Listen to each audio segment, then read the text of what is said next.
నాగేంద్ర గారు ఒకసారి నరసింహప్రసాద్ గారి దగ్గరికి వెళ్దాం. నరసింహప్రసాద్ గారు నమస్కారం అండి. మీ కాల్ ఏంటండి? మీ కాల్ ఏంటి ఈ విషయంలో? మీరు దీన్ని స్క్రాప్ చేయిస్తారా లేకపోతే దీన్ని భుజాన మోసి పల్లకీలో పెట్టి ఊరేగిస్తారా రాష్ట్రం మొత్తం మీద? ఎక్కడ ఎన్ని భూములు అసలు ఏంటండి నాకు అర్థం కాదు. నామినేషన్ సిస్టంలో ఎలా ఇస్తారండి? మీరు డెమోక్రసీలో ఉన్నారా లేకపోతే అటోక్రసీలో ఉన్నారా? నామినేషన్ అంటే మీకు కావాల్సిన వాళ్ళకి ఇచ్చుకుంటారా? మీకు మళ్ళీ చెప్తున్నా, బెజవాడ దుర్గమ్మ భూములు కబ్జా చేసి పెద్ద ఎడ్యుకేషన్ ఇన్స్టిట్యూషన్ కట్టుకున్న వాళ్ళు చేసిన దుర్మార్గం ఇవాళకి బెజవాడలో అట్నుంచి వెళ్ళే వాళ్ళకి కడుపు రగిలిపోతుంది చూస్తుంటే. ఇలాగే చేయిద్దామనా మీ అంతేవాసులకి, మీ అనుచరులకి, మీ అంతేవాసులకి? ఉర్సా భూములు కరెక్ట్గా పురిట్లో ఉన్న ఒక బిడ్డ కంపెనీ, అది 2 నెలలు కళ్ళు తెరిచిందో లేదో దానికి మీరు దారాదత్తం చేసేస్తారు. ఇట్ కాస్ట్ అరౌండ్ 5600 crores, 60 ఎకరాలు. నేను కూడా ఒక 30 మంది సాఫ్ట్వేర్ ఉద్యోగులు ఉన్న సంస్థను తీసుకొస్తా. నాకు కూడా 120 ఎకరాలు ఏమైనా దారాదత్తం చేస్తారా? ఎలాగో మీరు ఎక్వైరీ చేస్తున్నారు కదా, ఎక్వైరీ కాదు సారీ నేను అలా అనకూడదేమో, పూలింగ్ చేస్తున్నారు కదా 44,000 ఎకరాలు, అందులో 100 ఎకరాలు ఇప్పిస్తారా? ఏం చేస్తున్నారండి? ఇలాంటివి చేసే జగన్మోహన్ రెడ్డి 11కి పడిపోయాడు, గుర్తుపెట్టుకోండి. దేవుణ్ణి టచ్ చేస్తున్నారు మీరు, దేవుణ్ణి టచ్ చేస్తున్నారు.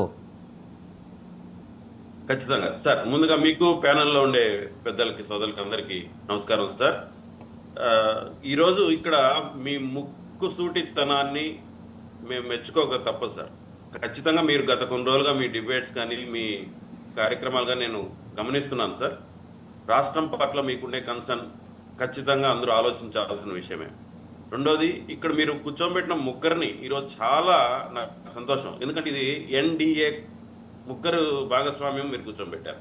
దీంట్లో థర్డ్ పర్సన్ ఎంటర్ చేస్తుంటే ఇదంతా గందరగోళం అయిపోయేది. చాలా చక్కగా ఈరోజు మీరు పిలిచిన విధానం మా అందరికి నచ్చింది. ఇక్కడ రవికిరణ్ గారు చెప్పిన ప్రకారం కావచ్చు, మా సోదరులు మా అన్న నాగేంద్ర గారు చెప్పింది కావచ్చు, ముగ్గురు కూడా సార్ మేము ఒకే మాట చెప్తున్నాం సార్. ఈ రాష్ట్రం అభివృద్ధి చెందాలి అనేది అందరి కన్సర్న్. అదేవిధంగా ఎక్కడైనా అవినీతికి ఆస్కారం ఉంటే ఖచ్చితంగా దాన్ని సరిదిద్దుకోవాల్సిన అవసరం కూడా ఉన్నది అనేది మా అందరి కన్సర్న్ సార్.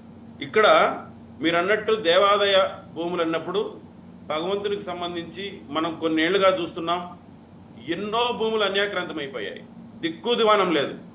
నేను నివసించే నాది రైల్వే కూడా అయినప్పటికీ తిరుపతిలో ఉండడం వల్ల నేను తిరుపతిలో చూస్తుంటే కొన్ని వందల ఎకరాలు ఈ రోజుకి అన్యాక్రాంతం అయిపోయినాయి.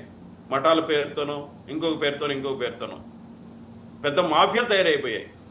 అంటే భగవంతునికి ధూప నైవేద్యాలు పెట్టాల్సిన రావాల్సిన ఆదాయాన్ని ఎవరో జేబుల్లో వేసుకొని వెళ్ళిపోతున్నారు. అంటే ఇప్పుడు వరకు ఉన్న విధానాలు కూడా మనం సమర్థించాల్సిన అవసరం లేనిది దానివల్ల క్లియర్గా అర్థమవుతుంది. అదేవిధంగా ఇప్పుడు ఆదాయాన్ని పెంచి మారుతున్న కాలానికి అనుగుణంగా దేవాలయాల్ని ఆధునీకరించడానికి కావచ్చు, ఇంకేదైనా భక్తులకు సౌకర్యాలు కల్పించడానికి కావచ్చు, మీరు తీసుకోవాలనుకున్న ఈ నిర్ణయంలో ఏదైనా పొరపాటు ఉందన్నప్పుడు ఖచ్చితంగా దాని గురించి ఆలోచించాల్సిన అవసరం ఉంది. ఇది ఒక్కరి విషయం కాదు, ఇది ఎన్డీఏ భాగస్వామ్యం కాబట్టి అందరికీ కన్సర్న్ ఉంటుంది. ఇప్పుడు మా నాగేంద్ర అన్న చెప్పినట్టు వాళ్ళు ఎంత అవగాహనతో ఉన్నారో ఖచ్చితంగా వాళ్ళు కూడా దీని మీద దృష్టి పెడతారు. పవన్ కళ్యాణ్ గారు ఇప్పటికే సనాతన ధర్మం మీద ఆయన అవలంబిస్తున్న విధానాలు ప్రతి ఒక్కరు గమనిస్తున్నాం. కాబట్టి ఇది మీరన్నట్టు అవినీతికే జరిగితే ముఖ్యంగా మా పార్టీలో కూడా మా నాయకులు కూడా ఒప్పుకునే పరిస్థితి ఉండదు. కాబట్టి దీన్ని ఏ కాజ్తో పెట్టారో, ఏ అభివృద్ధి కోసం అయితే ఆలోచించారో దాంట్లో ఏదైనా డీవియేషన్ జరిగితే మాత్రం ఖచ్చితంగా ఒప్పుకోరు. ఎందుకంటే ఈ దేశమే సార్, మీరు అన్నట్టు మీరు ఇంతకుముందు ముస్లింల గురించి మాట్లాడారు, క్రిస్టియన్స్ గురించి మాట్లాడారు. వీళ్ళన్నిటికంటే ముందు మనది హిందూ దేశంగా మనం అనుకుంటాం. హిందూ మెజారిటీ మనం, వాళ్ళు మైనారిటీలు. కాబట్టి ఇది ఏమంటారంటే మనకు ఎక్కువ ఏదో ప్రివిలేజెస్ ఉన్నట్టు వాళ్ళకి లేనట్టు, వాళ్ళు ఒక యూనిటీగా వాళ్ళు ఎప్పుడూ ముందుకున్నారు. ఖచ్చితంగా కూడా మనం కూడా యూనిటీగా ఉండాల్సిన అవసరం ఉంది. దేవుడి విషయంలో మాత్రం ఎవరు కూడా తప్పు చేయాల్సిన అవసరం లేదు. మీరేమంటారు సార్? మీ పార్టీ ఏ నిర్ణయం తీసుకొచ్చింది? ఎందుకంటే గవర్నమెంట్కి ఎండోమెంట్స్ కమిషనరు ఒక సజెషన్ చేశారు. వెంటనే గవర్నమెంట్ ఆయన నుంచి ఎప్పుడు సజెషన్ వస్తుందా అని ఊవిళ్ళూరుతో గవర్నమెంట్ ఓకే చేసింది. ప్రజాభిప్రాయం అనేది ఒక షుగర్ కోటెడ్ వర్డ్.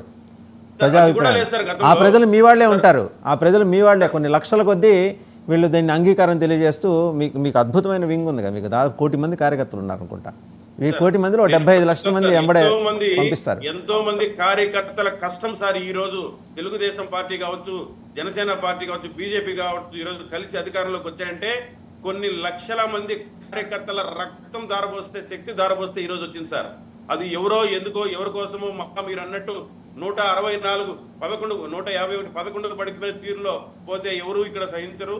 అది జరగని పని. ఏదైనా సరే పొరపాటుగా జరుగుంటే సరిదిద్దుకునేదానికే ప్రయత్నిస్తుంది తప్ప పొరపాటు ఇంటెన్షనల్ గా జరిగితే దాన్ని ఏమంటారండి? పొరపాట ఇది ఎంత చాలా. ఒక్క నిమిషం, థర్డ్ పేరాలో మీ జీవో ఏమిస్తుందండి మీ ప్రభుత్వం? After careful examination of the matter government here by decides to amend the Andhra Pradesh charitable and Hindu religious institutions and endowments immovable properties and other right other than agricultural lands leases and licenses rules 2003. Accordingly, the following notification shall be published in an extraordinary issue of Andhra Pradesh Gazette.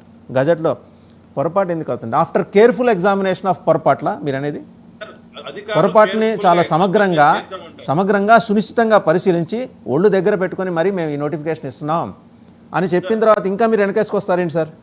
Sir నేను వెనకేసుకుని రావడం లేదు. నేను చెప్పేది అది వాళ్ళ examination అనేది వాళ్ళు చేస్తుంటారు. అభిప్రాయం అనేది ప్రజల నిర్ణయం. మీరు ఇప్పుడు తీసుకొచ్చిన అవేర్నెస్ కావచ్చు, లేకపోతే ఇది వాస్తవం కావచ్చు, ఖచ్చితంగా దీంట్లో తప్పులుంటే మాత్రం సరిదిద్దుకునే దిశగానే ఈ ప్రభుత్వం ఉంటుంది. కానీ గత ప్రభుత్వాల్లాగా దొంగచాటుగా ఏదేదో చేసుకొని ఎవరికి తెలియకుండా అది 5 ఏళ్ల తర్వాత బయటపడి దాని నుంచి ఎలా బయటపడలేక ఇప్పుడు ప్రజలు ఒక పక్క పనిష్మెంట్ ఇచ్చేశారు, మీరు అన్నట్టు 11 దించేశారు. అయినా కూడా ఇప్పటికీ కూడా మద్యం కావచ్చు, ఇంకోటి కావచ్చు మనం చూస్తున్నాం ఈ రాష్ట్రంలో తెరచాటుని ఎన్ని జరిగాయని. అట్లా తెరచాటు జరగకుండా మీరు ఇప్పుడు బయట పెడుతున్నాం. ఖచ్చితంగా ఏదన్నా దీంట్లో లొసుగులుండి ఎవరన్నా ఇదుంటే మాత్రం అంటే వాళ్ళు చాటును చేశారు, మేము నేరుగా చేస్తాం అంటారా నరసింహప్రసాద్ గారు? వాళ్ళు చాటును చేశారు, మేము నేరుగా చేస్తాం. అనకాపల్లి కూడా మాట్లాడతాం మీతో. అనకాపల్లి నేను ఒకటి అడుగుతాను సార్, నరసింహప్రసాద్ గారు ఒక ప్రశ్న. అనకాపల్లిలో ఎకరం 1000 రూపాయలు సమ్మర్ సేలా ఏమైనా ఎక్స్టెన్షన్ ఉంటుందా? వింటర్ సీజన్కి